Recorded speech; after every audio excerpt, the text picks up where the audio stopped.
My dear students, మీకు ఈ ప్రాబ్లంలో 2 ఇయర్స్కి సంబంధించినటువంటి బ్యాలెన్స్ షీట్స్ ఇవ్వడం జరిగింది. అలాగే అడిషనల్ ఇన్ఫర్మేషన్ కూడా ఇచ్చారు. మిమ్మల్ని క్యాష్ ఫ్లో స్టేట్మెంట్ తయారు చేయమన్నారు. ఇది డైరెక్ట్ మెథడ్లో క్యాష్ ఫ్లో స్టేట్మెంట్ ఎలా ప్రిపేర్ చేయాలో ఈ ప్రాబ్లంలో చూద్దాం. ఫస్ట్ ప్రొఫార్మా వేసుకున్న తర్వాత మనం ఫస్ట్ ఏం తీసుకుంటాం, ఆపరేటింగ్ యాక్టివిటీస్ తీసుకుంటాం. ఫస్ట్ స్టెప్, ఇందులో 4 స్టెప్స్ ఉంటాయి. ఒకటి first cash flows from operating activities. Second step cash flows from investing activities. Next step cash flows from financial activities. Fourth step వచ్చి cash balances, cash and cash equivalents వేయాలి. First చూడండి, cash flows from operating యాక్టివిటీస్లో ఇక్కడ increase in balance of P&L account తీసుకున్నాం. మనకి 2 ఇయర్స్కి సంబంధించి ఇచ్చినప్పుడు ఏం చేయాలంటే వాటి యొక్క డిఫరెన్స్ తీసుకోవాలి. P&L అకౌంట్ ఎంత ఇంక్రీజ్ ఉంది అంటే 260 ఇంక్రీజ్ ఉంది. సో అది తీసుకున్నాం.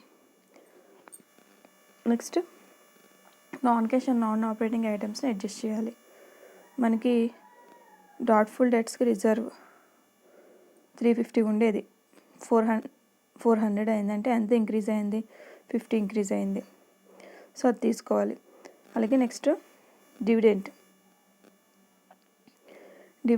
పేడ్ ఎంత, 1750 అడిషనల్ ఇన్ఫర్మేషన్ ఇచ్చారు మనకి. అలాగే గుడ్ విల్ రిటర్న్ ఆఫ్, అది కూడా అడిషనల్ ఇన్ఫర్మేషన్ ఇచ్చారు. గుడ్ విల్ రిటర్న్ ఆఫ్ ఎంత, 2500. సో ఇవన్నీ కూడా నాన్ ఆపరేటింగ్ ఐటమ్స్. అవి మొత్తం కలిపితే ఎంత వచ్చిందంటే 4560. నెక్స్ట్ చేంజెస్ ఇన్ ఈ 4560 ఏమవుతుందంటే operating profit before working capital changes. ఇది operating profit before working capital changes.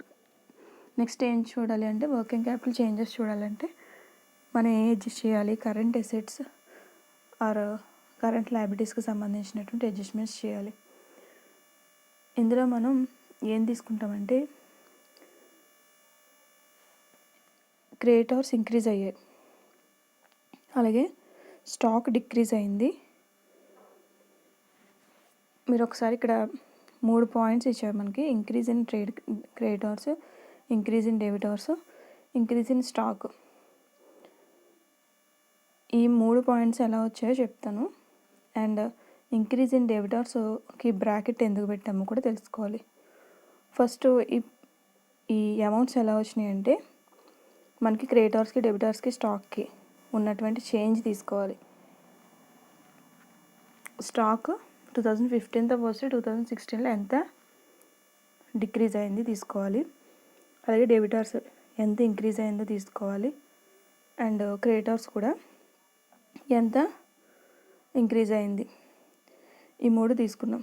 మీరు అబ్జర్వ్ చేయండి, డెబిటార్స్లో వచ్చినటువంటి ఇంక్రీజ్కి మనం బ్రాకెట్ పెట్టాం.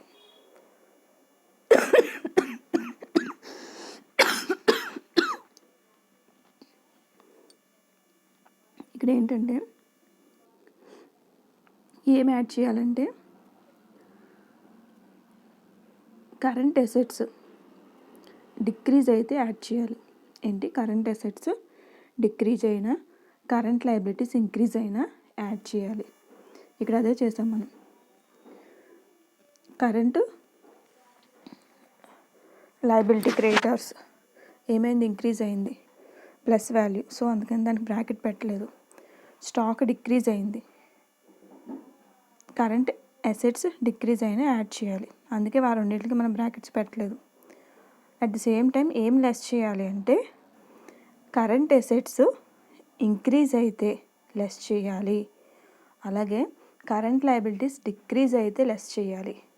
ఈ పాయింట్ మీకు ప్రొఫార్మా చెప్పినప్పుడు చెప్పాను నేను. ఒకసారి మళ్ళీ చెప్తున్నాను. ఈ 4 పాయింట్స్ కరెంట్ లయబిలిటీస్ ఇంక్రీజ్ అయినా, కరెంట్ అసెట్స్ డిక్రీజ్ అయినా యాడ్ చేయాలి. Okay, next current assets increase అయినా కరెంట్ లయబిలిటీస్ డిక్రీజ్ అయినా లెస్ చేయాలి. ఇక్కడ మనకి డెబిటార్స్ కరెంట్ అసెట్స్ ఇంక్రీజ్ అయ్యాయి, సో లెస్ చేయాలి కాబట్టి బ్రాకెట్లో పెట్టాం. ఓకే, ఈ 4560కి ఈ 740 3250 యాడ్ చేసి 1400 లెస్ చేస్తే మనకి ఏమొస్తుందంటే net cash from operating activities 7150. Actually income tax ఏదైనా ఉంటే దాన్ని తీసుకుంటాం ఇక్కడ, బట్ ఇన్కమ్ ట్యాక్స్ లేదు కాబట్టి క్యాష్ జనరేటెడ్ ఫ్రమ్ ఆపరేషన్స్ ఏదైతే ఉందో అదే net cash from operating activities కూడా అవుతుంది 7150. ఫస్ట్ పాయింట్ అయిపోయింది. నెక్స్ట్ పాయింట్ ఏంటి? Cash flows from investing activities. మనకి ఇక్కడ ఒకే ఒక ఐటమ్ ఉంది. ఏంటిది అంటే పర్చేజ్ ఆఫ్ ల్యాండ్ పర్చేజ్ చేసామని చెప్పి మనకి అడిషనల్ ఇన్ఫర్మేషన్లో 5000 ఇచ్చారు. ఇది ఒకటే ఇన్వెస్ట్మెంట్కి సంబంధించిన యాక్టివిటీ, ఇంకే యాక్టివిటీ లేదు. సో డైరెక్ట్గా అది వేసేసుకోండి. Cash flows from investment activities purchase of land 5000. ఇది క్యాష్ అవుట్ఫ్లో కదా, అందుకని దీన్ని మైనస్ చేయాలి. So net cash used in investing activities వచ్చి అవుట్ఫ్లో ఎంత ఉంది? 5000. సెకండ్ పాయింట్ కూడా వచ్చేసింది మనకి. నెక్స్ట్ థర్డ్ పాయింట్ ఏంటంటే cash flows from financial activities. Financial యాక్టివిటీస్లో మనకి క్యాపిటల్లో డివిడెండ్స్కి సంబంధించినటువంటివి ఇలాంటి ఫైనాన్షియల్ యాక్టివిటీస్ అన్నీ కూడా వస్తాయి. రిడెంప్షన్ ఆఫ్ డిబెంచర్స్ అనేది అవుట్ఫ్లో కాబట్టి లెస్ చేశారు ఇక్కడ. అలాగే షేర్ క్యాపిటల్ ఇష్యూ చేసాం, సో ఇష్యూ చేస్తే క్యాష్ ఇన్ఫ్లో అవుతుంది కాబట్టి అది ప్లస్. ఇవి ఒకసారి నేను ప్రాబ్లంలో మీకు చూపిస్తాను, చూడండి. Share capital issue and redemption of debentures. మనకి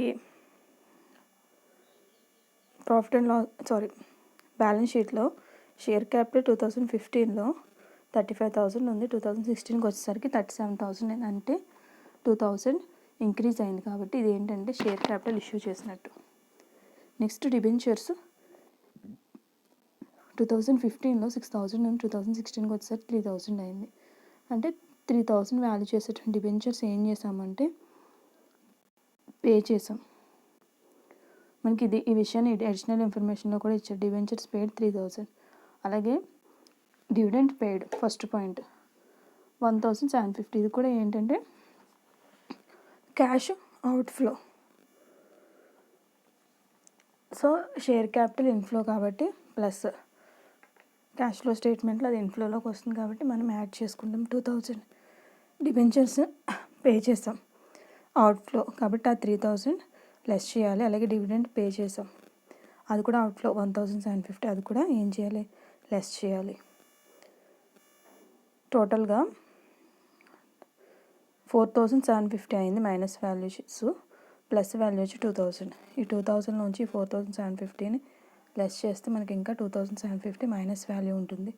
సో అందుకని అది బ్రాకెట్లో పెట్టుకోవాలి. ఇది third point. Net cash from financial activities 2,750 outflow వచ్చింది. ఇది థర్డ్ పాయింట్ కంప్లీట్ అయింది. నెక్స్ట్ ఫోర్త్ పాయింట్లో ఏం తీసుకోవాలని చెప్పాను? క్యాష్ అండ్ క్యాష్ ఈక్వలెంట్స్ తీసుకుంటాం. మనకి బ్యాలెన్స్ షీట్లో ఇచ్చినటువంటి క్యాష్ తీసుకోవాలి. క్యాష్ చేంజ్ ఎంత ఉంది? లాస్ట్ ఇయర్తో పోలిస్తే ఇయర్ క్యాష్లో చేంజ్ ఎంత ఉంది? 600. 2015లో 4,500 ఉంది, 2016కి వచ్చేసరికి 3,900 అయింది. డిఫరెన్స్ ఎంత? 600. అలాగే 2050 వాల్యూ వేసుకుంటాం, 2016 వాల్యూ కూడా వేసుకుంటాం. చూడండి మనకి 600 క్యాష్లో వచ్చినటువంటి నెట్ డిక్రీజ్ ఎంత? డిక్రీజ్ అయింది 600 డిక్రీజ్ అయింది. డిక్రీజ్ అయితే మైనస్ కాబట్టి బ్రాకెట్లో పెట్టుకుంటాం, ఇంక్రీజ్ అయితే ప్లస్ కాబట్టి బ్రాకెట్ పెట్టాం. గుర్తుపెట్టుకునే ముందు లెక్కలో ఇంక్రీజ్ ఉంది, ఈ లెక్కలో డిక్రీజ్ ఉంది. ఓకే, అలాగే opening cash balance, cash and cash equivalents at the beginning of the period. ఇక్కడ మనం ఓపెనింగ్ క్యాష్ బ్యాలెన్స్ వేసుకోవాలి 4500. Next cash and cash equivalents at the end of the period 3900. ఇది ఎలా వస్తుంది? ఈ 4500లో 600 తీసేస్తే లెస్ చేస్తే 3900 ఇలా వస్తుంది. ఈ 3900 ఇది 4th పాయింట్. సో డైరెక్ట్ మెథడ్లో క్యాష్ ఫ్లో స్టేట్మెంట్ ప్రిపేర్ చేయడానికి మనం గుర్తుపెట్టుకోవాల్సిన 4 పాయింట్స్. ఫస్ట్ది ఆపరేటింగ్ యాక్టివిటీస్. ఎంత వచ్చింది మనకి ఆపరేటింగ్ యాక్టివిటీస్ నుంచి? ఇన్ఫ్లో వచ్చింది 7150. నెక్స్ట్ ఇన్వెస్ట్మెంట్ యాక్టివిటీస్ 5000 అవుట్ఫ్లో వచ్చింది, మైనస్ వాల్యూ బ్రాకెట్లో పెట్టాం. Next financial activities 2750 minus value వచ్చింది, అందుకని బ్రాకెట్లో పెట్టింది, ఇది కూడా outflow. Next 4th point cash present అంటే ఇయర్ ఎండింగ్కి ఎంత ఉంది? 3900 ఉంది. సో ఈ 4 పాయింట్స్ మనకి ప్రాబ్లంలో మెయిన్గా మనం చూసుకోవాల్సిన విషయం. ఎవరికైనా అర్థం కాకపోతే మళ్ళీ ఒకసారి రివైజ్ చేసుకోండి. Thank you.